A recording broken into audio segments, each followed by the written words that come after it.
오늘의 중요한 뉴스 다각도로 분석하는 시사위키입니다. 김민아 기자 어서 오세요. 안녕하세요. 오늘 첫 번째 항목은요. 57분의 진실인데요.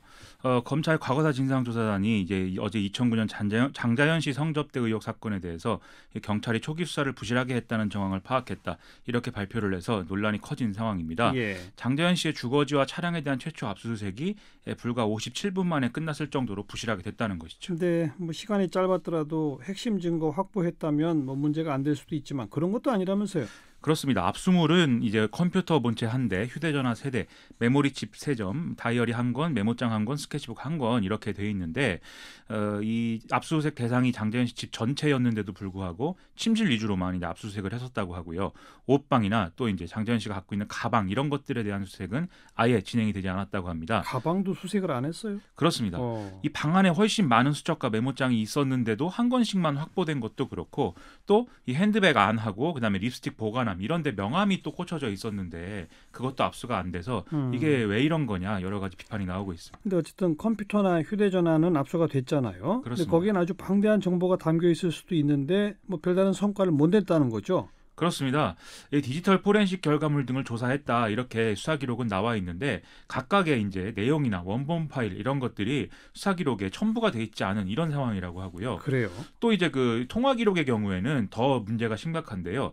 조사단이 당시 수사 검사로부터 장자연 씨의 어떤 당시 통화 내역들을 제출을 받았지만 통신사가 자료를 제공한 날짜하고 그다음에 통화 내역의 최종 수정 일자 이게 시간적 차이가 있고 또 편집을 한 이런 형태로 되어 있기 때문에 이 수사 기록에 첨부된 이 통화 내역은 원본 파일이 아닌 걸로 보인다 이렇게 밝히고 있습니다. 그래요? 그 통화 기록 부분은 그럼 누구 잘못이에요? 경찰이에요? 검찰이에요? 이 언론 보도를 종합해 보면은요, 당시 경찰의 자체 보고서에는 휴대전화들의 내용을 다 복원해서 내용을 전부 분석해서 검찰로 넘긴 것으로 그렇게 돼 있다고 합니다. 예. 그런데 또 검찰은 경찰로부터 이 받은 기록 자체에 원래 주요 단서들이 없었다라는 입장을 지금 얘기하고 있는 것으로 알려지고 있습니다. 서로 책임을 떠넘기네요. 이게 핑퐁 게임하는 그런 모습이 되고 있는 것이죠. 그리고 장자연 씨가 미니홈피나 블로그에 기록 남겼을 수도 있는데 그것도 압수수색 안 했다는 거죠? 당시에는 이제 싸이월드 미니홈피라는 거를 많이 썼는데 여기다가 일기도 많이들 쓰고 그랬거든요. 그래서 여기에 혹시나 관련 기록이 있을 수도 있다. 당시에도 얘기가 나왔었는데 경찰은 아예 이것에 대해서는 압수수색 영장을 신청조차 하지 않았던 것으로 드러났습니다. 이렇게 초동 대응을 석연찮은 점이 많은 그 이유가 뭐라고 봐요? 결국 이제 이 조선일보가 관련된 측면이 있기 때문 아니냐 이렇게 좀 많은 시민들이 얘기를 하고 있는데요. 예. 당시에 경기지방경찰청장이었던 조현호 전 경찰청장이 지난 7월에 이제 방송을 통해서 이 사건 수사를 할 때 특정 언론사의 거친 항의를 받았고 또 정권 운운하는 협박도 받았다 이렇게 주장을 해서 더 이런 추측이 커지고 있습니다. 여기다가 재조사 과정에서 장자연 씨와 이무재 전 삼성전기 고문이 여러 차례 통화를 한 사실 이것도 밝혀진 바 있는데요. 이 내용도 사실 통화 기록에 나오긴 하지만 그 통화 기록 자체가 앞서 말씀드렸듯이 편집된 결과물이기 때문에 뭐가 없어진 거냐 이거 의구심이 더 커지고 있습니다. 근데 지금 이게 검찰이 과거사 진상조사단에서 밝혀내고 있는 거지 않습니까? 그렇습니다. 언제까지 활동할 수 있는 거예요? 이거 명명백백하게 다 의혹을 풀 수 있을까요? 원래는 다음 달 5일까지가 활동 시한이었는데 지난 12일 날 국정감사에서 이렇게 활동 시한이 이거밖에 안 되면 모자란다는 지적들이 나와서 활동 기간을 추가 연장이 가능하도록 규정이 이제 개정이 된 상황입니다. 따라서 최대 활동 가능 기간은 다음해 2월까지로 되어 있는데 이 과거사위는 좀 신속하게 조사를 마무리하겠다는 차원에서 연말까지 활동을 마무리하기로 그렇게 결정을 했다고 합니다. 이렇게 초동 대응이 부실했다 등등까지 나오는 걸 보면 그 지난 재판 과정에서 이 수사 관계자들이 여러 증언을 했었잖아요. 그렇죠. 그것도 신빙성이 좀 의심되네요. 그래서 당시 사건에 대한 축소나 은폐 시도가 있었다라면은 이 수사 관련자를 처벌해야 된다 이런 지적도 같이 나오고 있는데요. 오늘 아침에 이제 CBS 김현정의 뉴스쇼에 출연한 박주민 더불어민주당 의원의 발언에 의하면 이 위증죄로 그러면 처벌을 해야 될 텐데 네. 공소시효가 이미 지난 11일경에 끝났다 이렇게 얘기를 하고 있습니다. 아이고 그래요. 어쨌든 과거사 진상조사단이 좀 많이 노력해서 의혹을 풀었으면 좋겠고요. 그래야 되겠습니다. 자, 시사위키 두 번째 항목은요? 이 차지철과 최순실 이렇게 한번 정해봤습니다. 갑자기 무슨 소리예요? 지난주에 이제 이 방송에서도 다뤘는데 임종석 청와대 비서실장의 DMZ 시찰 이런 것들이 논란이 되고 있지 않습니까? 예. 여기에 대해서 손학규 바른미래당 대표가 굉장히 강하게 문제 제기를 이어가고 있는 상황입니다. 자기 정치를 하려면 비서실장직에서 우선 물러나야 된다 이렇게 주장한 데 이어서 오늘 국민은 또 하나의 차지철 또 하나의 최순실을 보고 싶지 않다라면서 또 임종석 비서실장을 겨냥한 비난을 내놨다는 거죠. 근데 차지철 최순실을 꼭 집어서 거론한 이유가 뭘까요?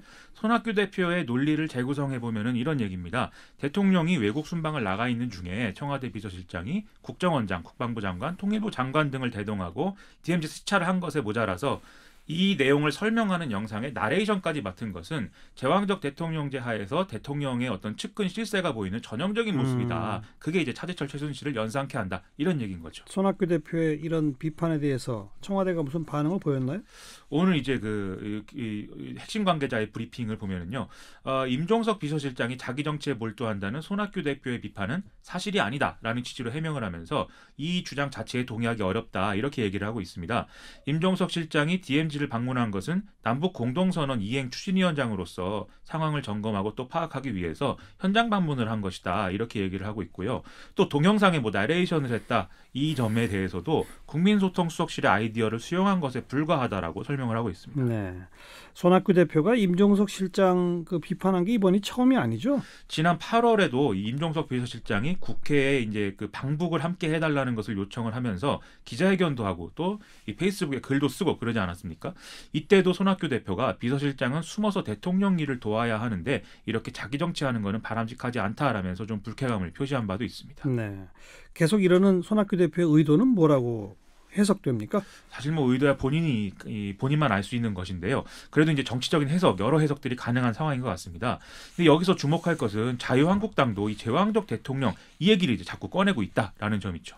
그렇죠. 요즘 김성태 원내대표가 그런 말을 많이 하죠. 그렇습니다. 굉장히 김성태 원내대표도 강한 표현을 동원해서 뭐 정권 비판을 계속 해오고 있는데요.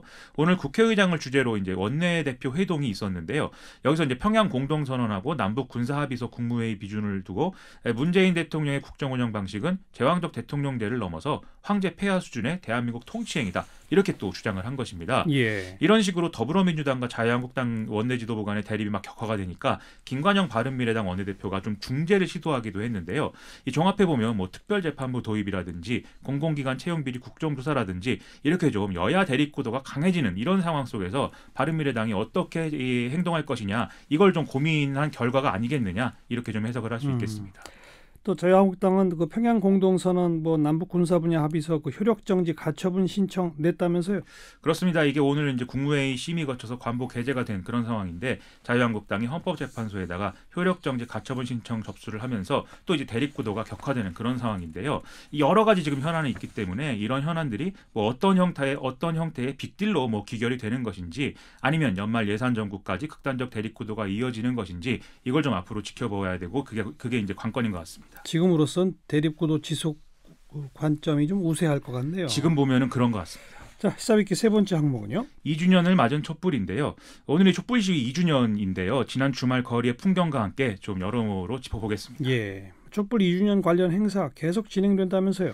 민주화운동 기념사업회가 28, 29일에 걸쳐서 일반 시민이 스마트폰으로 촬영한 촛불 집회 사진 1,200여 장을 선보이는 시민이 기록한 촛불 사진전 이것을 이제 개최한 상황이고요. 예. 또 어제 오후에는 집회 시위 때마다 참가자들의 마음을 울린 노래를 선보인 민중 가수들이 모여서 저항 음악제를 열기도 했습니다. 오늘 저녁에는 촛불 집회 2주년을 맞이하는 시민들의 목소리를 듣는 시간도 이제 마련이 된 그런 상황입니다. 네.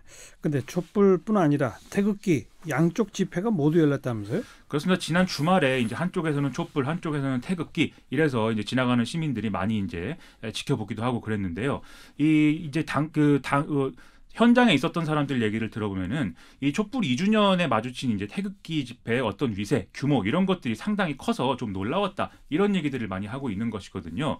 이 촛불 시위의 어떤 촛불 시위 당시에 봤던 어떤 우리 사회의 대립 구도가 여전히 이제 이어지고 있고 그렇죠. 박근혜 전 대통령이라든지 이명박 전 대통령의 어떤 이 감옥에 있는 문제 이런 것까지 연결되면서 아직도 그 상흔이 남아 있는 그런 상황이라는 거를 지켜볼 수 있는 그런 상황이었던 것 같습니다. 똑같네요. 2년 전 상황하고. 그렇습니다. 또 오늘도 보수 언론들이 이 운동권들이 이제 주도하는 촛불 집회는 뭐 진정한 촛불이 아니다 이런 사설도 막 쓰기도 했는데요. 좀 앞으로 상당 기간 이런 좀 균열 문제가 극복이 어려울 것 같습니다. 수고하셨어요. 고맙습니다. 김민아 기자였어요.